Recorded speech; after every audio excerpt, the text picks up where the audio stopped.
할렐루야. 우리 함께 사도신경으로 우리 신앙을 주님께 고백하시면서 이 아침 주님 앞으로 나아가겠습니다.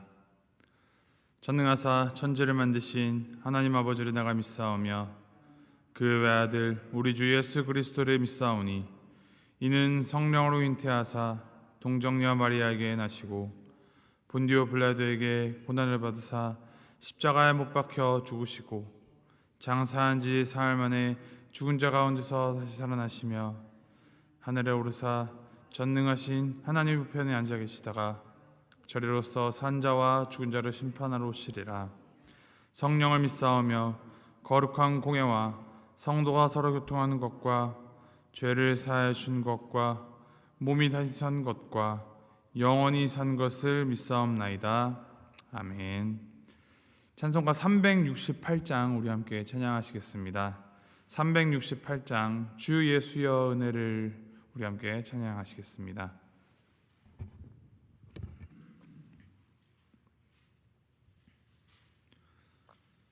찬송가 368장입니다. 함께 찬양하시겠습니다. 주 예수여 은혜를 내려주사 곧 충만케 하옵소서.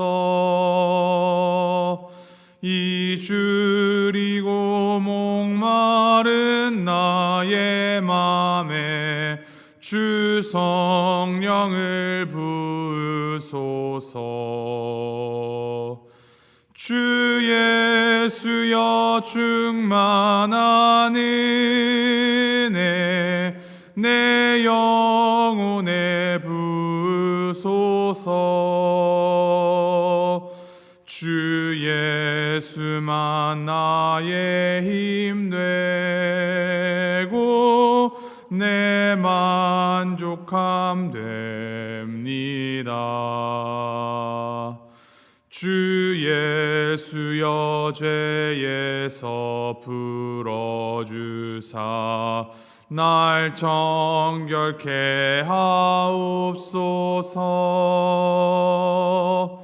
이 세상의 유혹이 나의 맘에 틈 못하게 하옵소서.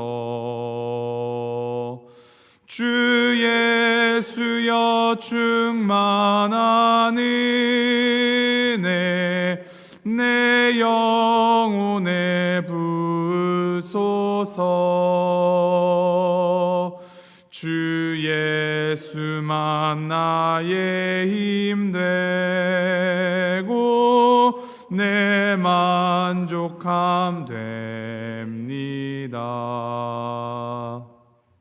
옛 야곱이 천사와 씨름하던 그 믿음을 주옵소서. 이 세상의 물결이 흉흉해도 날 평안케 하옵소서. 주 예수여 충만한 은혜 내 영혼에 부으소서. 주 예수만 나의 힘 되고 내 만족함 됩니다. 주 예수여 완전한 주의 사랑 나 받기를 원합니다. 그 사랑이 내 맘에 충만하여 날 기쁘게 하옵소서. 주 예수여 충만한 은혜 내 영혼에 부으소서. 주 예수만 나의 힘 되고 내 만족함 됩니다. 내 마음에 임하신 주의 성령 늘 계실 줄 믿습니다. 그는 살을 나에게 부어주사 주 섬기게 하옵소서. 주 예수여 충만한 은혜 내 영혼에 부으소서. 주 예수만 나의 힘 되고 내 만족함 됩니다. 아멘. 하나님께서 우리에게 주신 말씀 사도행전 1장 12절부터 26절까지 말씀입니다. 사도행전 1장 12절에서부터 26절까지 말씀 우리 함께 교독하시겠습니다.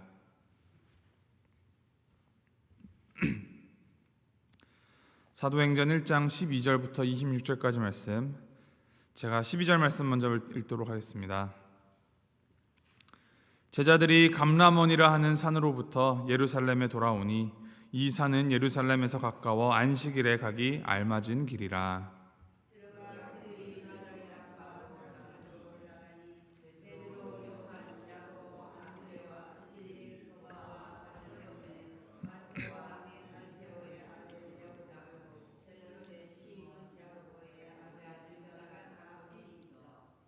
여자들과 예수의 어머니 마리아와 예수의 아우들과 더불어 마음을 같이하여 오로지 기도에 힘쓰더라.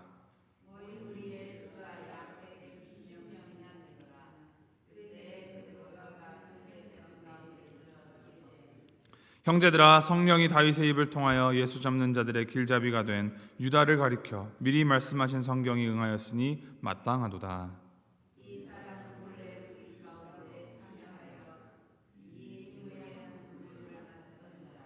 이 사람이 불의의 삭스로 밭을 사고 후에 몸이 곤두박질하여 배가 터져 창자가 다 흘러나온지라.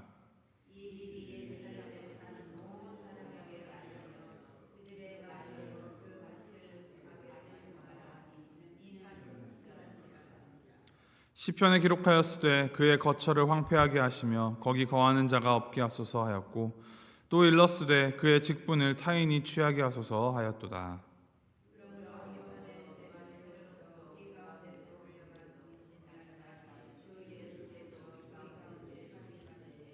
항상 우리와 함께 다니던 사람 중에 하나를 세워 우리와 더불어 예수께서 부활하심을 증언할 사람이 되게 하여야 하리라 하거늘.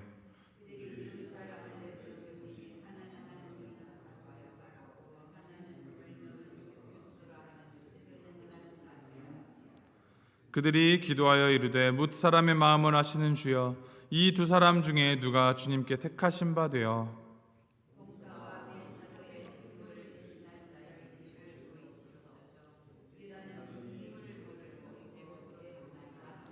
26절 함께 읽겠습니다.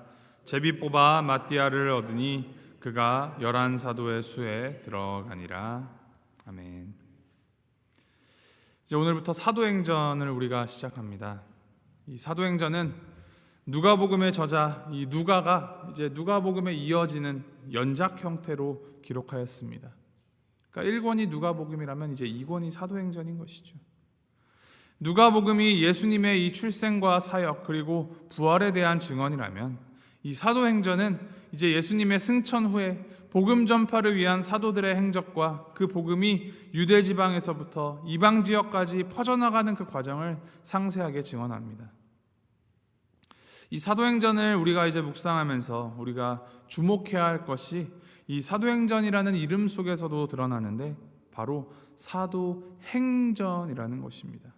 즉 사도들의 이 행함 가운데에 전파되고 심겨진 복음에 대한 기록, 교회에 대한 역사가 바로 이 사도행전임을 우리는 주목해야 합니다.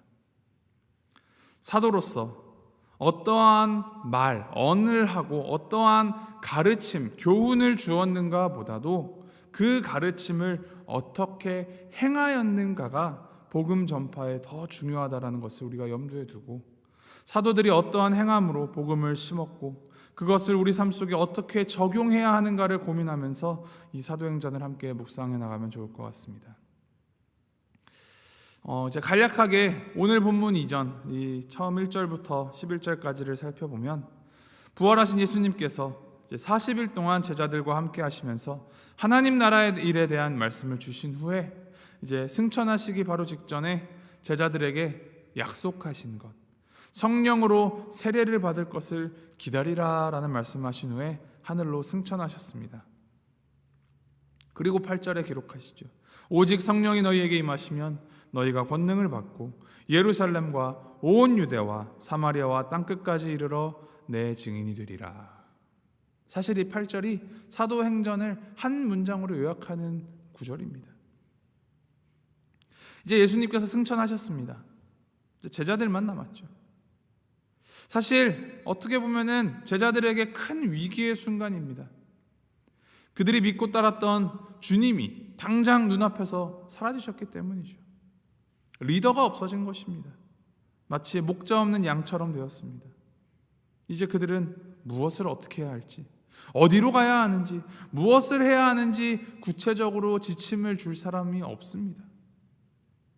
그래서 그들이 이제 주님으로부터 받은 마지막, 그것은 예루살렘을 떠나지 말고 내게 들은 바 아버지께서 약속하신 것을 기다리라라는 그 말씀 붙들고 이제 같이 감람원으로 올라갑니다. 약속하신 성령을 보내주시겠다는 그 주님의 말씀을 마음에 담고 남겨진 제자들이 함께 올라가서 모여서 한 일이 무엇입니까? 오늘 말씀 14절에 마음을 같이하여 오로지 기도에 힘쓰더라. 기도하였습니다. 자, 말씀을 보면 죽은 가룟 유다를 제외한 11명의 사도와 더불어서 예수님을 따르던 제자들, 예수님의 어머니 마리아와 동생들, 함께 모인 자들이 약 120명 정도였다고 합니다. 이들이 각기 자신의 부르짖음을 가지고 기도한 것이 아니라 마음을 같이 하였다라고 합니다. 각자의 개성이 있고 각자의 생각이 있고 상황도 관심도 배경도 다 다른 이 120명이 각자의 소리를 내어서 기도한 것이 아니라 이 한 곳에 모여서 마음을 같이 하였다라고 합니다. 그 시작이 바로 교회입니다. 교회는 교회를 이루는 모든 이들이 마음을 같이 하여야 합니다. 마음을 하나로 모아야 합니다. 그 모아진 마음, 같아진 마음이 어디로 향하여야겠습니까? 무엇이 중심이어야겠습니까? 바로 우리 하나님께로 향하여야 합니다. 그리고 예수님께서 약속하신 그 성령을 바라고 간구해야 합니다. 그것을 가능케 하였던 방법, 그것이 바로 기도였습니다. 기도가 마음을 하나로 뭉쳐지게 하는 것이죠. 내가 너와 마음을 같이 하기 위하여서 너와 내가 갑론을박하면서 이야기나 대화나 소통으로 풀어가는 것이 아니라 그 마음이 서로 가까워지게 되고 하나님에게로 가까워지기 위해서 기도를 한다는 것이죠. 이제 나와 다르니, 그리고 하나님을 삼각형으로 두고 생각하여 볼 때 이제 이 나와 다른 이들이 같이 가까워지는 방법, 서로 소통하면서 대화하는 것도 있을 수 있지만 이 오늘 말씀에서 보여주는 가까워지는 방법은 무엇이냐? 하나님에게로도 가까워지라는 것입니다. 이 각 축이, 각 꼭지점이 하나님이라는 꼭지점을 향해 가까워질수록 두 개의 관계는 어떻게 되죠? 점점 더 가까워지게 되죠. 즉 하나님이라는 이 본질을 붙잡고 그 본질에 더욱 집중하면 집중할수록 우리의 마음은 더욱 하나가 되며 가까워질 수 있다는 것입니다. 같이 할 수 있다는 것입니다. 그것이 바로 마음을 같이하여 기도하는 것이었습니다. 그렇게 기도를 하던 중에 기도하던 이 베드로가 일어나서 이제 제안을 합니다. 그리고 그 제안에 따라서 가룟 유다를 대신해서 사도의 직무를 감당할 자를 뽑기로 합니다.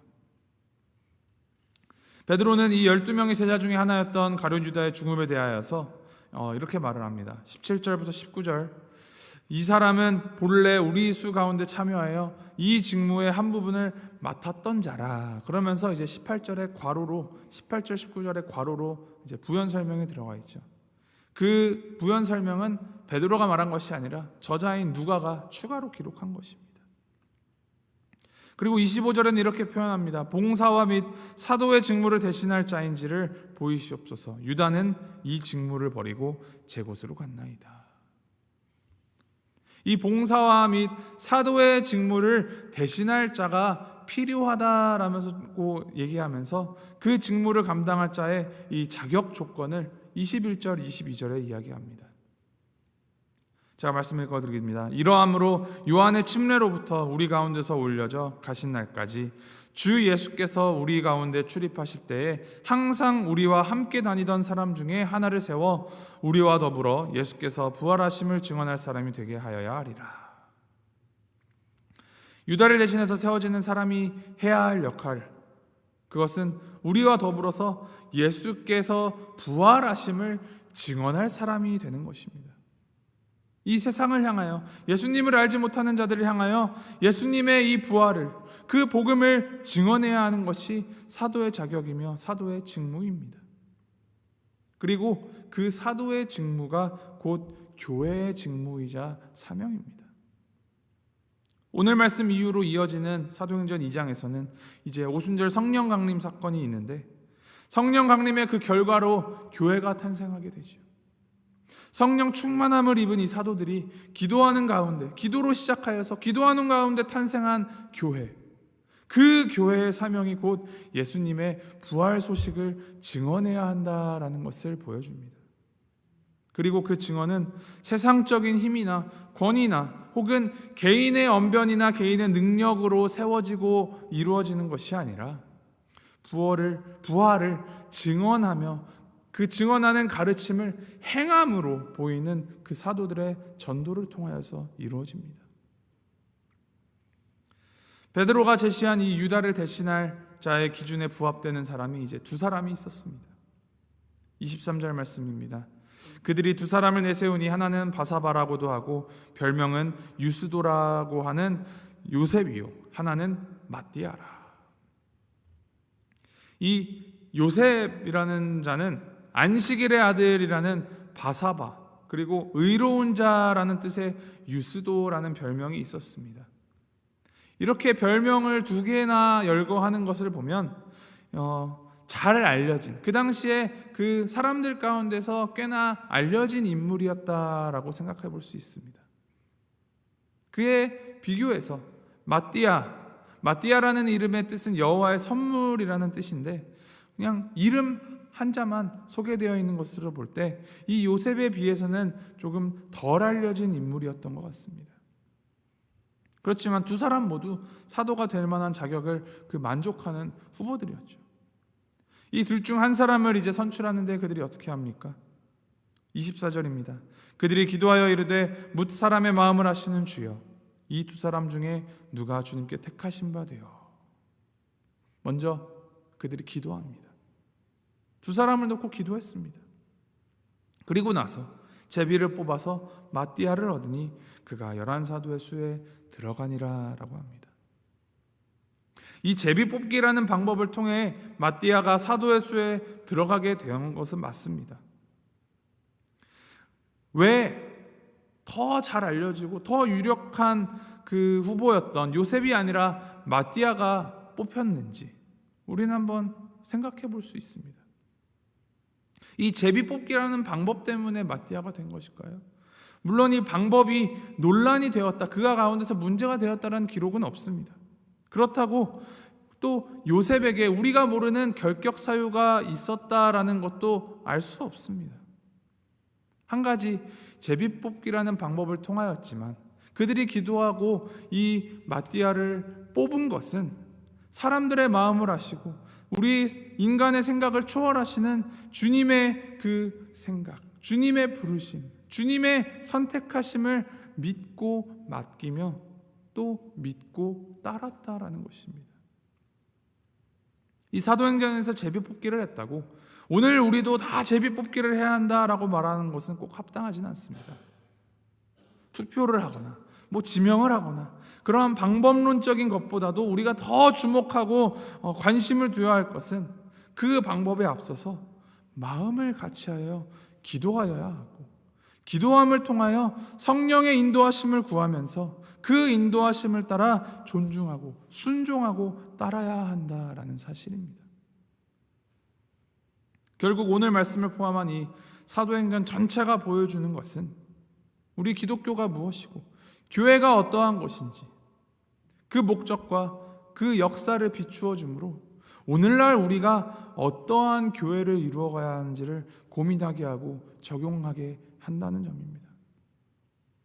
그리고 그 모든 것의 시작점이 기도하는 것, 하나님 앞에 우리의 마음을 내려놓고 하나님의 마음으로 우리의 마음을 무장하고 덧입는 것입니다.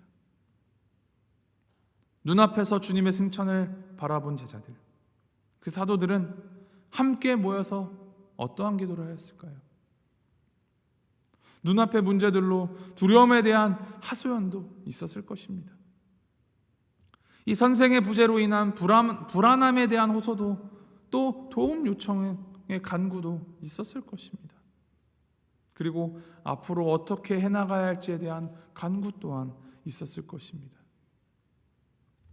그 모든 기도 가운데 온전히 하나님을 바라고 하나님의 역사하심을 구하고 나아갔을 때 그 기도로부터 교회의 시작의 바람이 불기 시작하였습니다. 중요한 것은 기도를 한다라는 그 자체의 행위도 중요하고 기도의 내용도 물론 중요하겠지만 그보다도 더 앞서서 그 기도에 합당한 우리의 행함으로, 순종과 행함으로 그 기도를 정말 기도답게 하였다라는 것이 중요합니다.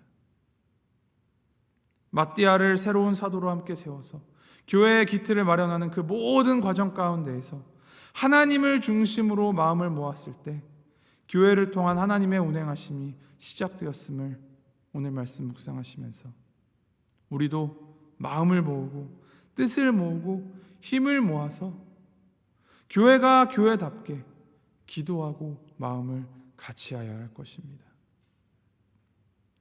비본질, 본질이 아닌 것, 그런 것들은 관용과 이해로 함께 조율해 나가되 가장 중요한 핵심이요 본질이신 하나님에게로 우리의 중심을 모아서 교회다운 교회를 세워나가고 우리 각자가 그리스도의 몸된 교회로서 그 복음을 드러내며 살아가야 합니다.